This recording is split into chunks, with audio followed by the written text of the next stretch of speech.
ऐसे घरों में आग मत लगाइए मेरे भाई। क्यों किसी के घर उजाड़ते हो? घर बसाना सीखो मेरे भाई, उजाड़ो मत। एक जगह शादी हुई, एक अम्मा ने पूछा क्यों तू 10 दिन से मंदिर में नहीं दिखी? बोले क्या करूं बहन, लड़के की शादी थी इसलिए मैं नहीं आ पाई। हो गई तेरी शादी? बोले हो गई। बोले कहां की बहू है? बोले औरंगाबाद की। बोले औरंगाबाद की? बोले हाँ। बोले कितना मिला है? अब तुझे क्या लेना देना कितना मिला है, वो जाने उसकी बहू जाने, तेरी छाती काहे को चल रही है? क्या मिला दहेज में? अरे भाई दहेज दहेज में छोड़ो, हमने तो महाराज के प्रवचन सुन लिए थे कि दहेज लेना पाप है। एक साड़ी में लड़की लाए हैं, हमने कोई दहेज नहीं लिया है। अरे अम्मा ने माथा फोड़ा मंदिर में।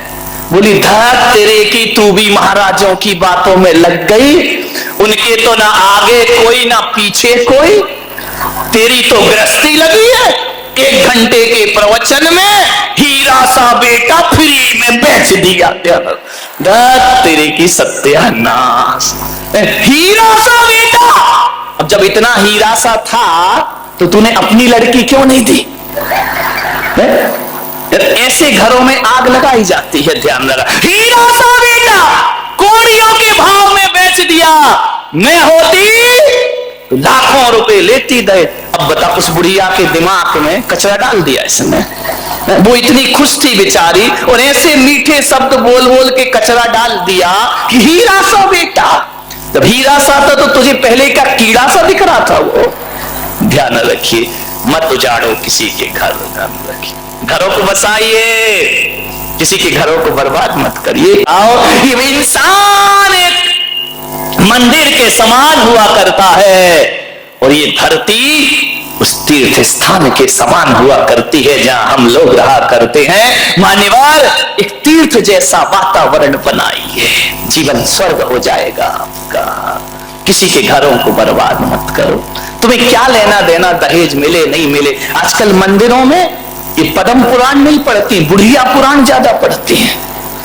पुराण तो खुला ही रहता है, रामायण दूसरी चलती रहती है। पता चला इतनी देर मंदिर में क्या बोली स्वाध्याय कर रही थी। अब तुम्हारे स्वाध्याय में बकवास के सिवा होता क्या है? बोलो निंदा पुराण है और कुछ नहीं है। 2 लाइन पढ़ते हो, घंटा भर बुराइयां करते हो। इसकी बुराई उसकी बुराई, और कोई नहीं मिला तो बुलक सागर आए, इनकी बुराई कर लो थोड़ी सी। ध्यान रखिए, मुझे समझ ही नहीं आता, ये धर्म ध्यान है, ये स्वाध्याय है। 4 बैठ करके रामायण शुरू कर देती है अपनी, वो ऐसे वो वैसे वो ऐसा। अरे मैंने एक महिला बड़ी बुराई कर रही थी मंदिर में बड़ी जोर जोर से, ये महाराज वैसे वो महाराज वैसे, उसकी बहू ऐसी उसका बेटा ऐसा। अरे तो मैंने कहा इधर आ, ये कर क्या रही है? बोले क्या कर रहे हैं? धर्म ध्यान कर रहे हैं। मैंने कहा ये धर्म ध्यान हो रहा है, एक दूसरे की बुराइयां कर रही हो, एक दूसरे महाराजों की बुराइयां निंदा कर, ये धर्म ध्यान है तुम्हारा? बोली महाराज जो आपने सिखाया वही तो कर रहे। मैंने कहा मैंने क्या सिखाया? बोले आपने तो कहा था कि रोज आलोचना पाठ पढ़ा करो। मैंने कहा कमाल है, धन्य है भाई, ये आलोचना पाठ चल रहा मंदिर में। मैंने कहा था अपनी आलोचना करना, तू मेरी आलोचना करने लगी। जय हो, विचार कर, ये बुढ़िया पुराण, इससे कोई कल्याण होने वाला नहीं है। ये ग्रंथ आचार्यों ने लिखे थे अपने कल्याण के लिए, तुम लग गई जगत के कल्याण के लिए। वाह रे आदमी, पंडित खाए काकड़ी, गुरु दूसरों को दे आकड़ी। मेरे भाई, ये स्थिति बन गई हमारे स्वाध्यायों की, हमारे मंदिरों की। मैंने एक महिला से पूछा कि मंदिरों में इतनी बुराइयां क्यों करती हो? बोले इससे अच्छा स्थान मिलेगा कौन सा? लोग धार्मिक भी समझते हैं और अपना काम भी हो जाता है। याद रखिए मान्यवर, मंदिरों को अपवित्र मत करिए, विचार करना है। ये स्वाध्याय के नाम पे, ये पूजा पाठ के नाम पे, ये परंपराओं के नाम पे समाज में जो जहर घोला जाता है, ध्यान रखना, सोचना है आपको, विचार करना है। ये मोक्ष के रास्ते सदा सदा को बंद हो जाया करते हैं। अरे मोक्ष के रास्ते वो नहीं होते हैं जो समाज को दो भागों में बांट दे। मोक्ष के रास्ते तो वो होते हैं जो शेर और गाय को एक घाट पानी पिला दे, वो मुक्ति का रास्ता हुआ करता है। सांप और नेवला को एक साथ बिठा देता है, वो मुक्ति का रास्ता हुआ करता है। ध्यान रखिए, कुछ नहीं है, सब बकवास। जिसे धर्म समझ रहे, धर्म धर्म सब कोई कहे, धर्म न जाने कोई। ध्यान रखिए, एक बार क्या हुआ, महादेव शिव पार्वती के साथ, अभी कहानी सच्ची है झूठी इस लफड़े में मत पड़ना, तो ना किसी पुराण में ढूंढना। हर कहानी पुराणों में नहीं होती, कुछ पुराणों में भी हुआ करती है। ध्यान रखिए, और पुराणों की कहानी नहीं, मैं तो प्राणों की कहानी ज्यादा बताता हूं। ध्यान रखना, पुराणों की कहानी तो इधर से सुनते हो इधर से निकाल देते हो, लेकिन जब मैं प्राण की कहानी बोलता हूं तो तुम्हारे प्राण तक पहुंच जाया करती है। ध्यान रखिए, ये कहानी प्राणों की है। महादेव चले जा रहे हैं, पार्वती साथ है, और जब जैसे ही निकले काशी बनारस के ऊपर से, तो कोई कह रहा हर हर महादेव, कोई कह रहा जय शिव शंकर, हे महादेव। कोई हाथ ऊपर किए ध्यान कर रहा है, कोई एक पैर से खड़ा होकर के ध्यान कर रहा है, कोई गंगा में जल समाधि लिए शिव का ध्यान कर रहा है, कोई शिव नाम की माला फेर रहा है, कोई ओम नमः शिवाय में लगा हुआ है। पार्वती ने पूछा महादेव से कि स्वामी, इतने लोग हिंदुस्तान के आपकी आराधना कर रहे हैं, क्या आप सबको वैकुंठ पहुंचा देंगे, इतने लोगों का कल्याण करेंगे? महादेव ने कहा कौन कर रहा है मेरा ध्यान?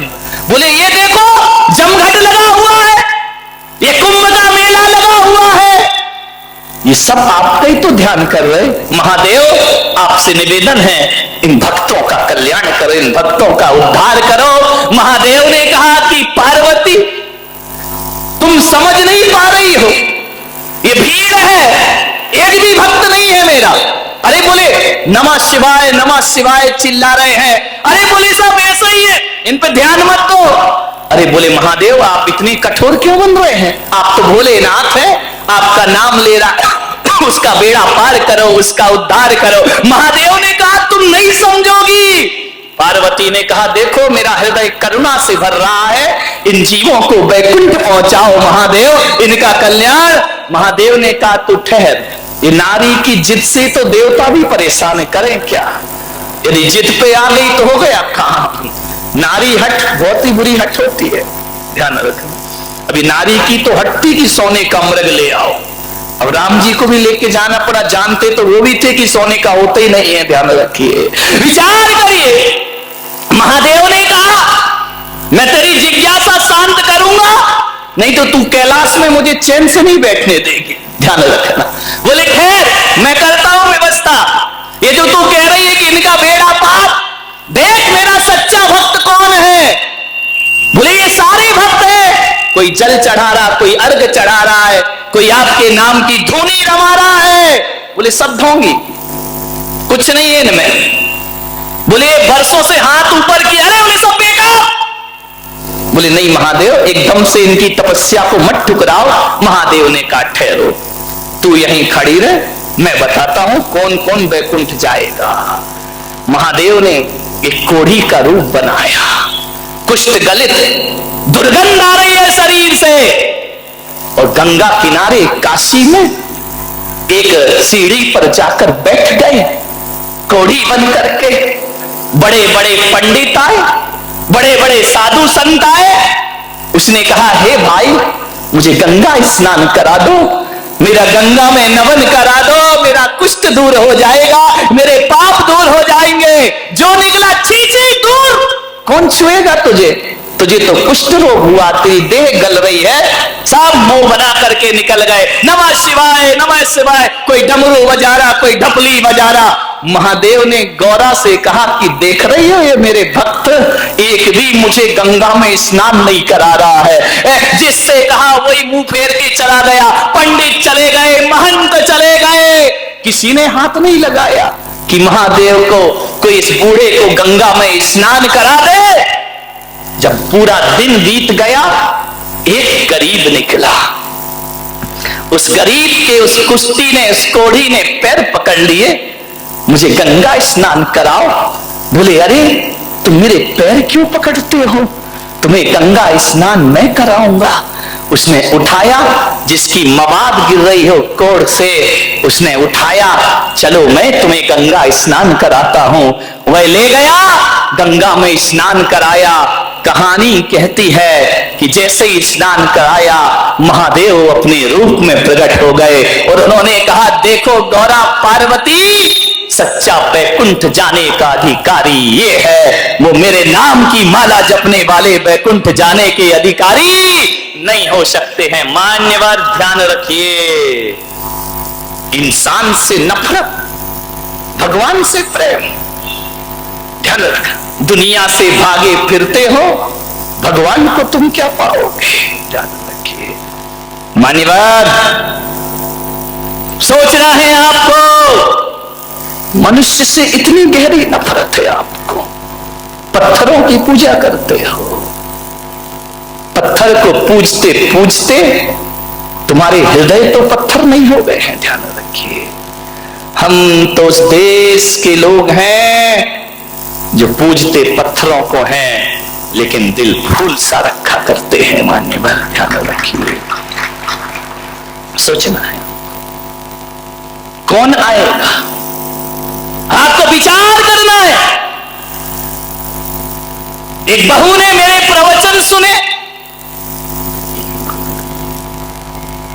और प्रवचन सुनने के बाद मैंने अपने प्रवचन में कहा कि भूखे को भोजन कराना बहुत पुण्य का काम है।